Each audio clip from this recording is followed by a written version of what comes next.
if you want to get past 3 million, if you want to go hit 10 million, you're not going to do more of what you're doing today. Exactly. You know, Yeah, you can't sell that $50 seat. You've got to sell the $200 seat. And by the way, last year, 2 years ago, you would have, invested in Google SEO because you'd have somebody who knows a lot about, marketing today.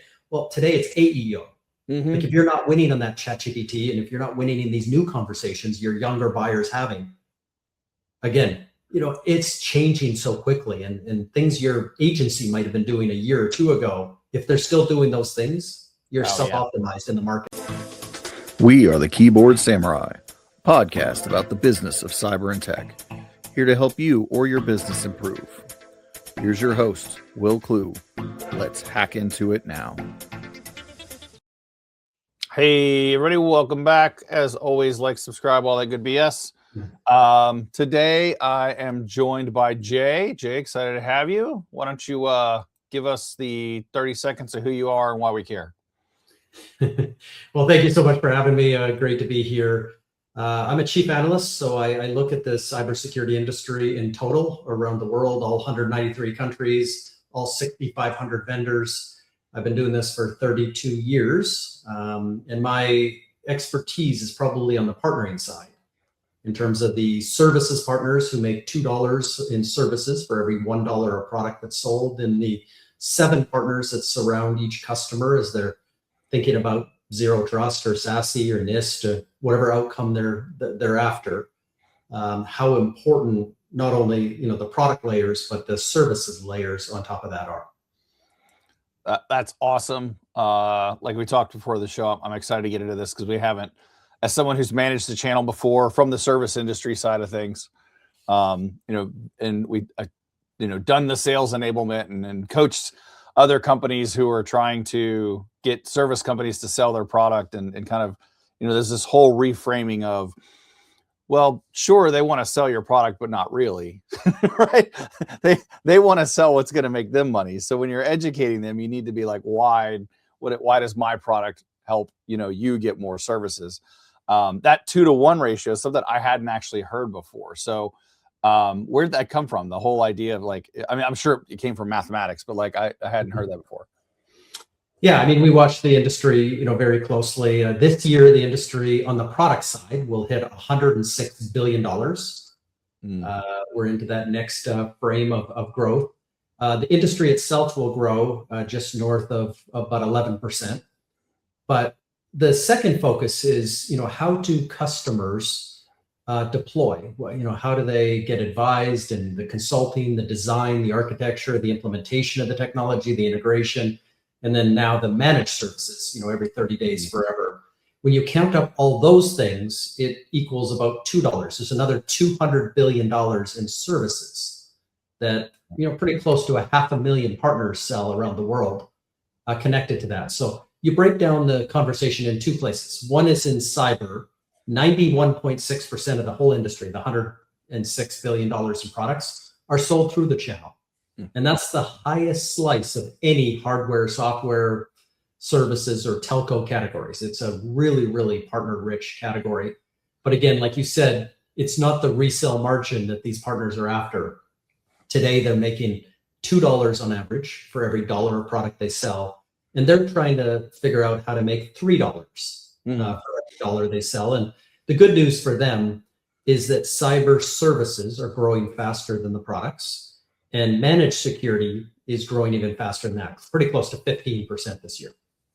Yeah, this may be a rabbit hole, but that's something I've considered talking about as somebody who grew up in the MSSP and MDR space and then now has kind of worked a lot in the MSP space. I'm starting to see managed IT outsourcers who were calling themselves MSPs now. They are doing what MSSPs did 15 years ago, right? They are realizing that we need our own platform and we need one place to put all this stuff. And it's like, and the security side, we've all lived through all that already. So it's interesting. I'm curious if you've seen, whether it's mid-market SMB enterprise or certain vendors or, how much of that kind of holds true and how much of that kind of rings with the MSSPs versus MSPs and their go-to-market approach, maybe? Yeah, if you look back across kind of the maturing of this industry, across decades, I mean, we could go back to antivirus and firewalls, but yeah, let's say in the last 10 or 15 years, there was this opportunity in the middle. Vendors were doing what vendors did and building products in, hundreds of different categories. Partners were doing what partners do. And the more mature partners and or specialty MSSPs were created to say that, hey, building a SOC is not cheap. Security Operations Center next to the NOC, the network operations. This is not a cheap endeavor. The average MSP in the world has 7 employees. So you're not going out to build this, entire network and invest all the capital and stuff. So a huge opportunity. One of the changes that's happened though, is the amount of vendors that are taking over now, SOC moving into SIM and moving into all the orchestration and management of all this. We survey partners all the time. And the most recent survey, now over 50% of MSSP services that would have been in that middle ground are now by vendors. You mentioned MDR, XDR, all of these management products, as a service are purchased by MSPs and really white labeled or, provide the power behind it. So it's an interesting industry, but in a lot of cases, the MSSP is in front of the customer, as is the vendor, as is the MSP. So there's on average 7 partners surrounding, each deal now. Wow. And customers are getting smarter, in terms of just buying packaged products or, hardware and software to solve for security. They recognize the average security stack today is 7 layers. And again, in enterprise, Zero Trust or SASE, and mid-market, NIST, right down to, a restaurant, it's recognizing that one company doesn't do it all. And they have to plug together a few things, and the average is 7. But they have to do it with different partners. Right. They realize that no one understands perhaps them as a buyer, them as an industry, them as a segment of the market from SMB up to enterprise, their geography, the local regulatory and compliance, all the different products. I mentioned 6,500 vendors in this space. And then all the services, what makes a great consultant, in a lot of cases doesn't make a great integrator, which doesn't make a great managed service provider. So you can imagine 7 layers and 7 partners. These deals are more complex than ever. For sure. Yeah. And you mentioned something that I've seen blowing up lately, which is the, and definitely in the last 5 to 7 years, maybe, but the idea that, like we watched Gartner in the enterprise space kill MSSP as a terminology and move to MDR, but the MSP market still uses that MSSP. And now we have all these companies that are like, well, now I provide managed services for MSPs to resell. So now you've got this services being resold, which we've always, you've had consulting and pen tests, whatever, like it's easy to pass through stuff like that. But now you're really reselling services, and especially in that mid-market and smaller business area, they don't even know or probably even care. But I'm curious as to what the future of that looks like. Like how, like we know in the technology, like vendor space, at least I think there's so much room. There's so much opportunity. A lot of security stuff is so niche, but like how many managed services companies for resale can our industry kind of hold? Yeah, well, today it's 500,000, and Wow. they're being held quite safely because, again, it's a double-digit growing market while your customer's growing at 2.7% this year. To be able to grow 4x faster than your customer's industry is always a good thing. But if you could do managed security, whether it's you're providing the services or you're passing through services, whatever model, and you can do it at 15% growth. Now you're in 6 or 7x what your customers is. So these are really rich, markets for profitability and being able to make that work. But we're not as quick to throw out the MSSP tag, because if you have a company and obviously you're trying to grow your value to either investors or get a great exit at the end, and you can show that not only are you doing managed services, which this year is growing at 11%. No, not too many people know this, but managed services at $650 billion this year is bigger than the SaaS industry. For all the love we give Salesforce and ServiceNow and Workday and HubSpot. But the margins have to be way, way lower though, right? Like the margins are way lower. So software companies, well, they're not having a great couple of weeks, given AI and other things, but they're making obviously 70 to 80% margins, where an MSP, an average MSP is lucky to be making 17 or 18. Yeah. It's a services business, and it's not valued the same. You're not getting a 10x valuation. You're maybe getting a 1x valuation. But the fact of the matter is, if you're looking at that and you're telling the market that, hey, I'm in a 11% growing business, 82% of end customers are outsourcing more this year than they did last year. And, now a new younger buyer, 51% of cyber buyers are now born after 1982. We've gone through a demographic shift. So they're much more open to teamwork. They like 7 people in the room. They like 7 partners. They like these more complex stacks. So when you think about this new buyer, they are so focused on knowing a lot. So you said earlier, like they may not care. I would say they over care at this point. And they're deep into large language models and deep into ChatGPT and Claude and Gemini and Grok and Perplexity and wherever they can find help in terms of digging into the complexity. The other thing they don't really like, back to our MSSP conversation, they don't really like white labeling. So they're saying, if you're going to come to the table and you've got all these bring great the partner words, with you, right? You've got this great proposal, and there's so much digital sameness today.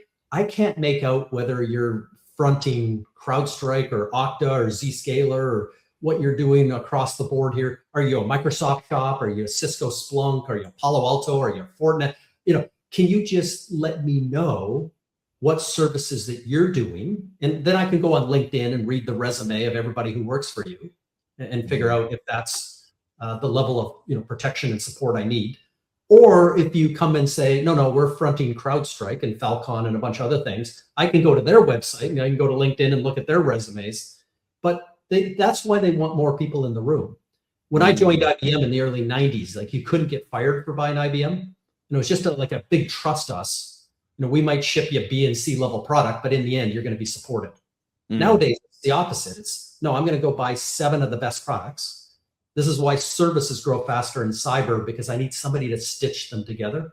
Right. Provision, implement, integrate them together. I need telemetry and all the data to be shared. So this is why services grow faster. But I want to know, to the nth degree or the 7th decimal point, exactly what I'm buying, what you're white labeling. And it's not going to be white labeled because I'm going to invite those people in the room as well. So that's interesting, because thinking from an MSP's perspective, who's trying to build out their cyber capabilities, one thing they always try to do is limit the stack, right? Because they do only have 7 or 13 employees, right? They're very small. But I'm curious now, like you're saying, if they're all coming to the table now, is this an opportunity where smaller MSPs can get bigger deals because the buyer, the client, at the end of the day, doesn't care that you don't have 50 people in a SOC, because they know that the I won't name names, but the MSP provider actually does, and it's okay that you've only got 15 people at your company? Yeah, the actual answer is no.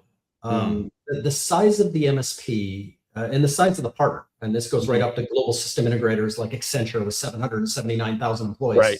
There's a very, very high correlation between size of partner and size of customer that they're reliably and repeatably able to win. You always get the edge cases of, your brother-in-law, your sister-in-law works here. And I coach their kids' soccer team, and we have a cottage together at the lake. But once you pull out the bell curve, bigger partners win bigger deals, just because the customer, again, moving through 28 learning moments before they make a purchase. One of them is to go look you up on LinkedIn, look at your employees, go read every one of their resumes. And if you're a smaller MSP, you might have history with this customer as well. So they know that Larry is beneath their cubicle pulling cables. They know that Susie is, in the server room, keeping that file server running. And they get to know you a little bit as well. So when you put all this magical AI-driven marketing on your website, and you come with this massive proposal written by AI, you're trying to think like, you look a lot like CrowdStrike, or you look a lot like Microsoft or Cisco here. You don't look exactly like who I thought you were, fixing my PCs and keeping my printers running.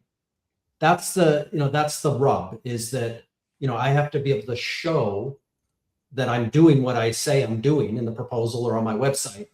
But I got to kind of be transparent in terms of who's actually staring at what screen, who's doing the work, who's actually providing what we're charging you for. Right. And then, from a security compliance perspective, if it does show up on the front page of the newspaper, a big ransomware, big malware, big breach of any type, now it's not, no one can be 100% safe. It's the culpability. It's the, here, we made the best decisions given what we were given and the research that we did. And this is how we protected ourselves. And any reasonable person would say that, no, you took the right steps. Right. And, legally defensible. That's how I put it. Right? You're defensible. So you're not defensible if you're a big bank and you're running with a 7-person shop running your right. MDR. Yeah. To me, they're not going to be doing your, well, and I do want to, for the listeners who don't realize what you just said, because somebody doing marketing in GTM, that 20 something touch point, it used to be back in the day, it was like 7, they needed to see you, touch you, communicate to you 7 times before they considered a purchase. And now that's into the 20s. And that is because of AI and advanced knowledge and because they do care. Right. Yeah. But so what you're saying is, you need to have your ICP dialed into what you're reasonably capable of, right? If you're a 13-person shop or even a 50-person shop, you're not going to be going after enterprise clients, right? You're not going to get Bank of America with a 50-employee company. But so that also, does that mean that should be part of their sort of scale-up strategy then? Yeah, I mean, the correlation is this. I mean, remember, it's not a single seat in Bank of America. Bank of America breaks down into hundreds and hundreds of departments making thousands of IT-related decisions. You actually might be, you might be a single provider. Sure. You walk in magically that you have the industry, buyer, geography, segment, product, and services knowledge. You check 6 boxes. You might be sitting next to McKinsey and Accenture and Deloitte and a bunch of people that don't know what you know, but they're going to fence you into that kind of 7, people they trust. And you're going to be the kind of the ninja that walks in, the samurai that walks in with the actual knowledge in that space. So it's not, even though there's a high correlation, it's not absolute. And by the way, once you're a 50-person shop, MSP, you're actually on the high end. We publish, behind my head, the top 1,000, companies in the world, and it only takes $30 million in services to breach the top 1,000 in the world. The top 1,000 partners in the world, only a quarter of them are MSPs because there's Accenture and others on the list. But they do over $1 trillion in services, and they are resident in these 7-person teams, right from the bank and the federal government, right down to the restaurant on the corner. Yeah, I do think I remember reading like most MSPs are in that like sub $3 million category, like that 1 to 3 or because, and I know it's hard like that. In my experience, the breaking the 5 and then breaking the 10, like 10 million, like those are big points because you have to invest. Like when you're looking at $10 million in revenue, now you're looking at, I've got 40 plus people probably, I've got, cash flow issues maybe, or I've got all my eggs in this 170% basket because that is one, it's always very risky to kind of push up into that next layer. And so it's tough for people to move. We do count the numbers. So, this year there's going to be 335,000 companies with at least one managed contract. What people don't know is that the top 20 GSIs, like Accenture has 779,000 people. Every one of the 20 GSIs have 300,000 or 400,000 people running around. Those 20 companies drive 24% of the world's managed services. So that just shows you that when you make an acquisition every week, many of those acquisitions, if you're Accenture, for example, but all 20, they make an acquisition every 7 business hours. The majority of their acquisitions are MSPs. So obviously they have good segment coverage and they have obviously coverage into this market. So that's the way it works. If you count up the 650 billion in managed services I mentioned earlier, MSPs actually do the minority of that number. There are other business types that come in and drive those numbers, and VARs and system integrators and others that drive those numbers. But that being said, an MSP is a huge long tail. The 335,000, like 325,000 of them are less than 10 people. Yeah. When I said the average is, 7 or 8 people per, it is an absolute, like, there's no bell curve. It is, a bunch at the top. There's 44 private equity roll-ups. There's Kyndryl that rolled out of IBM. There's DXC that rolled out of HP. I mean, there are a couple of just massive fortune-sized ones. And then it's everybody else. And this is why, you go to Vegas and there's 10,000 people walking around. Sure. Because the MSP market is truly an SMB, kind of run market. And those breakpoints that you mentioned are really, really hard to achieve without equity, without private equity, and without capital, and without somebody, giving you blank checks to go invest ahead of the curve. You got to do it profitably, month by month, quarter by quarter. And it takes decades in some cases to build up on that ramp.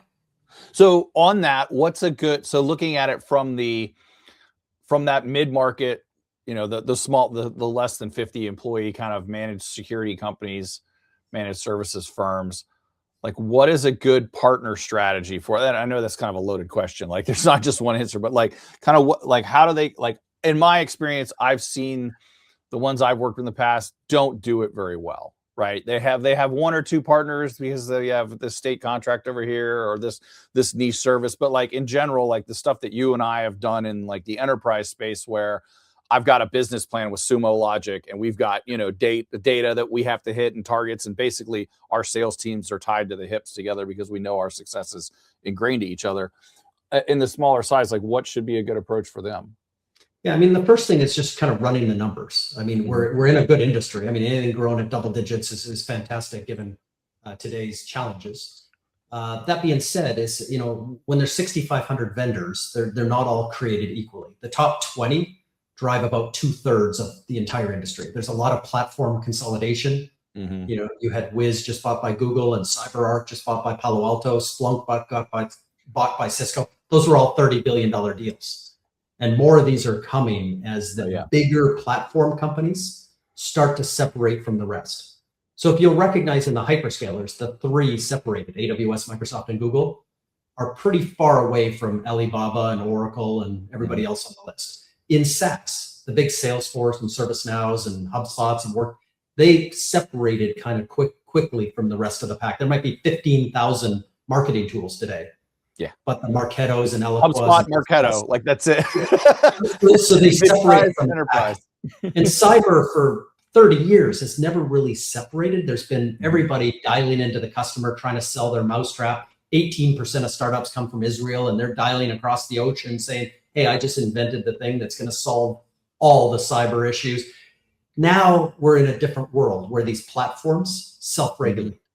And if you want to sell that little mousetrap you invented, you're going to have to go and find these bigger platform companies like Microsoft and Cisco and Palo Alto and others to kind of say, you know what, that is a really cool thing.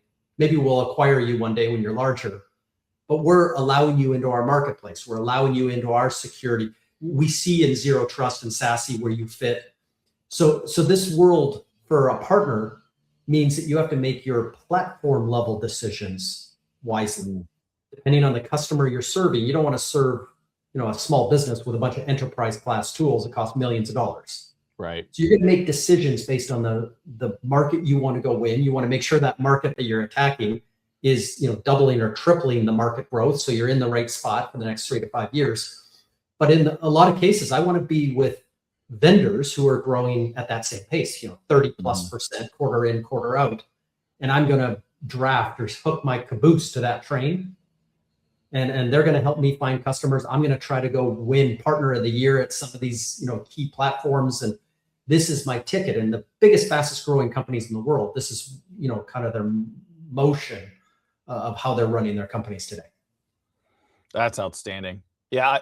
I think about, again, going back to those MSPs who kind of, and maybe you got some recommendation here, because it's a struggle to be like, hey, this is our stack. This is what we can bring to the table. And I think it's easy for them to go and meet with a client, especially because in that smaller business space, they just want the security monitoring. They want to know it's good. They may not care if it's Palo Alto or SonicWall, right? They just want to know that they have a firewall, it's working, and you're monitoring it. So at the end of the day, but I'm curious as to how when you do get that, okay, I guess what kind of guidance do you put around people when it's like, hey, you need to have, do you need to, is it okay to have that one stack and just stick to it? Or do you need to be open to like, hey, 3 or 4 different vendors and these different technologies, because that's how you're going to grow? Can you grow with just a single stack, or do you need to expand? I mean, you're nailing the number one issue for MSPs is, regardless of how you've chosen your stack, getting it plugged under to that one number that you've sold every month. You know, if I'm selling your PC support and help desk and everything else at an average of $113 per device or per person, what happens is the cyber industry keeps increasing. Obviously, the tools get more complex, more expensive. Everything you have to shove into that cost of goods sold drives the margin down, the 17% that we talked about earlier. So the trick is, and the hardest thing for MSPs is to sell this package as something new. So in that $113, I gave you basic antivirus, I gave you some basic firewall and monitoring, I gave you some, you know, here's the 5 kind of cyber related things I gave you, but that's capped. And if you want to step into MDR and SIM and, you know, kind of get into the modern architecture, you truly want to be protected, you know, in 2026, you know, now that AI bad guys are out there. That's not in my $113 package. My $153 package now has these other 12 layers of cyber and remediation and backup and other things. And we strongly suggest for you to get cyber insurance, for you to be able to defend a front page breach on the newspaper, if you're not spending the $153, you're going to get exposed from a company level and just from a personal career perspective.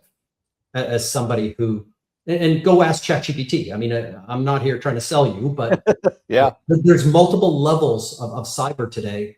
And given who you are, the restaurant might be fine with 113, but a mid-sized bank, you know, will be thrown in jail if they don't move to the 153 package. And MSPs have to do a better job in sales and marketing, differentiating what these stacks are and the cost of goods sold at delivering those stacks. Yeah, I'll say this part because you mentioned it. Most of them don't have marketing teams. Their salespeople are not necessarily trained on the value they're selling. And a lot of them are in these, they're paying basically they're all paying for access to the same marketing tools as everybody else. And it's just like, oh, you can change your brand colors and send the same crap out as your neighbor does that doesn't get you anything. So like, that's my plea for anybody listening is to actually, if you want to drive new revenue and more revenue, you actually have to put some effort behind the marketing and sales. You need to have a process. You need to understand that an enablement part. And so many of them don't. And it's sad. And I get it, because it's expensive. It's hard, you know, to bring in a couple of people or even just like one person to be able to do that. And again, HubSpot's great, but it's also not cheap, right? And you know, things like that. There's a whole lot of quantified costs. That's your break point that you talked about earlier. Yeah. If you want to get past 3 million, if you want to go hit 10 million, you're not going to do more of what you're doing today. Exactly. You know, yeah, you can't sell that $50 seat. You've got to sell the $200 seat. And by the way, you know, last year, 2 years ago, you would have, you know, invested in Google SEO because you'd have somebody who knows a lot about, you know, marketing today. Well, today it's AEO. Like if you're not winning on that ChatGPT, and if you're not winning in these new conversations your younger buyers having, again, you know, it's changing so quickly, and things your agency might have been doing a year or two ago, if they're still doing those things, you're self-optimized in the market. But these are the breakpoints: getting marketing figured out, getting sales, getting operations, getting finance, getting HR. I mean, trying to act like a bigger company, trying to act like a $10 million company before you're a $10 million company. That's it. It's the hardest thing. And it's hard to hire people of that level of talent when, again, month by month, you're trying to build and stay afloat, you know, given all the challenges and stuff. So it's a really tough business to be in, but I don't think of another industry or another seat I'd rather be in, given 2026 and given what we see for the next 3 to 5 years. Yeah, it's crazy. Yeah, and those, like you said, at that 10 million mark to grow, you're going to have people whose total comp starts with a 2. Right. And that's very scary for a lot of MSPs. Right. Let me ask you one last question, because you mentioned it on the what was it? The it was something about You know what? I forgot it. There was something around the marketing and the vendors that kind of made me go, "Ooh, do you have an answer for that?" And I forgot what it was. So I'll email you and we'll put it, we'll post it up later.